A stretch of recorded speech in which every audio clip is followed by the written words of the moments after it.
ஜெய் பாரத் மாதா பார்வதி. பூமியில் பட்டா போட்டது தப்பு, பவர் அடித்தது தப்பு, கொடியை தூக்கி கவர்மெண்ட்டாக நியமித்து கவர்மெண்ட்டாக இவனாக வச்சு எழுதி ஒரு பேப்பரை அடித்து விட்டது தப்பு. நீதிமன்ற கோர்ட்டில் வழக்காடுறது தண்டனை கொடுக்காத அளவுக்கு, தண்டனை கொடுக்க முடியாத அளவுக்கு நீதிமன்றத்தில் அது நீதிபதி ஜட்ஜி கோர்ட்டார்கள் தப்பு செஞ்சு நீங்கள் வச்சுருக்கீங்க. முக்கால் சத்தியம் அனைத்து டெல்லி டு தமிழ்நாடு வரைக்கும் நீதிபதி ஜட்ஜி கோர்ட்டார் ஆணும் பெண்ணும் தப்பு செஞ்ச கணக்கு தண்டனை கொடுக்க முடியாத அளவுக்கு பூரா வழக்காட்டத்தை ஆடி ஏமாற்றி கீழே வழக்கறிஞர்களை வச்சு ஏமாற்றி ஓடினது தப்பு. கணக்கு போட்டார் நீதி அரசர்.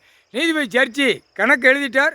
நீதிபதி ஜட்ஜியாக உட்கார்ந்துதான் எல்லா கணக்கும் தூக்குவார். எல்லாம் உள்ளே இருக்கிற வழக்கு ஆடுறது போடுறது எல்லாம் அனைத்தும் ஒவ்வொரு நீதிமன்றத்தில் வழக்காடுறது பூராமே உள்ளே தூக்கி போட்டுருவார், விடமாட்டார். தப்புக்கு ஆடுறதுக்கு நான் உள்ள நீதிமன்ற கோர்ட்டில் நான் கொடுக்கல அப்படின்ட்டார்.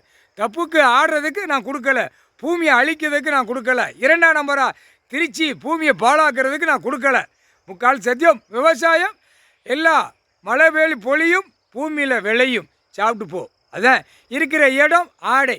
நான் ஒரு வீட்டுக்கு 5 போர், மில்லு தொழிற்சாலைக்கு 40 போர் 50 போர் கீழே பூமியை நான் கொடுக்கல. அந்த மாதிரி நான் கொடுக்கல. கீழே பூமியில் போட்ட சட்டம் என்னன்னு தெரியுதா? போர் போட்டது பெரிய சட்டம். இது எல்லாம் தெரியும். தெரிஞ்சிருந்த நீதிமன்ற கோர்ட்டில் தண்டனை கொடுக்காத அளவுக்கு விளையாட்டு, அந்த ஒரு விளையாட்டு. முக்கால் சத்தியம். பூரா தப்பு செஞ்சவன் பூரா பெட்டிஷனை போட்டு வெளியில் ஓடுதான், தப்பிக்கிட்டு போகிறான், தப்பிக்கிட்டு வரான். அப்போ இது பெரிய தப்பு. குற்றத்தில் குற்றம், குற்றமான குற்றம். உட்கார்ந்து இவ்வளோ நாளாக நான் நீதிமானாக கணக்கு கொடுக்கேன், அதை வந்து கேட்டு கணக்கு கொடுக்காத அளவுக்கு நடந்தது தப்பு. நீதிமன்ற கோர்ட்டிலேருந்து கோர்ட்டார் பூரா உள்ள வந்து கணக்கு கேட்கணும், அது பெரிய தப்பு. குற்றத்தில் குற்றம், குற்றமான குற்றம். முக்கால் சத்தியம். கணக்கு போட்டாச்சு. வழக்கு ஏற்றுதாரு, வழக்கு ஆடுதாரு, வழக்கு ஓடுது. வழக்கு இந்த பூமி இங்கே இருக்கிற சொத்து யார் சொத்து? அதை நீதிமன்ற கோர்ட்டிலே கேட்கார், கோர்ட்டார் கையில் கேட்கார், வழக்கறிஞர் கேட்கார். இந்த பூமி யார் சொத்து? இந்த பூமி இடம் யார் பூமி? இந்த இளந்தொண்டான்லேருந்து நான் கணக்கு எடுத்தா யாருமே தப்பிக்க முடியாது, ஒரு பிட்டு கூட தப்பிக்க முடியாது அப்படின்ட்டார். இளந்தரங்கொண்டான் சிவன் கோயில் ஆலயத்திலிருந்து கணக்கு எடுத்தா சேத்தூர் ஆலயம், ராஜபாளையம், தெக்குப்பாளையம் ஆலயம், சிவகிரி, தேவதானம் ஆலயத்தில் நான் கணக்கு எடுத்தோம்னா நீதிமன்றமே தப்பிக்க முடியாது, தப்ப முடியாது அப்படின்ட்டார். கணக்கு உட்காந்து கணக்கு போட்டுக்கிட்டு இருக்கேன், விளையாட்டா அப்படி ஒரு கேள்வி கேட்டார். முக்கால் சத்தியம். கணக்கு போட்டார்.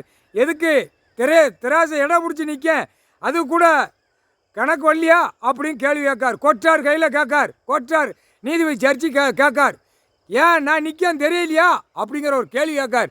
நீதிமன்றமாக நிற்க, நீதித்துறையாக நிற்க, நீதிமானாக நிற்க, நீதி அரசராக பூமியில் 4 கணக்கில் நிற்க, ஜட்ஜி நீதிபதி ஜட்ஜாக கணக்கு எழுதுதேன், அதுவும் தப்பு. கேட்காம இருந்தது கோர்ட்டில் பெரிய தப்பு. கணக்கு போட்டாச்சு. பூரா கவர்மெண்ட்டாக நியமித்தவன் பூரா பூமியை அழிக்கிறதுக்கு விட்டுட்டான். யாரே கவர்மெண்ட் வேளாக்கிறவன் முக்குக்கு ஆஃபீஸுகளை போட்டு ஆணும் பெண்ணும் நியமித்து பாழாக்கி வச்சுருக்கான், அசிங்கம் பண்ணி அகம்பாதம் பண்ணி வச்சுருக்கான். அது கோர்ட்டிலேருந்து பிடிக்காத அளவுக்கு அது கோர்ட்டிலேருந்து தப்பு.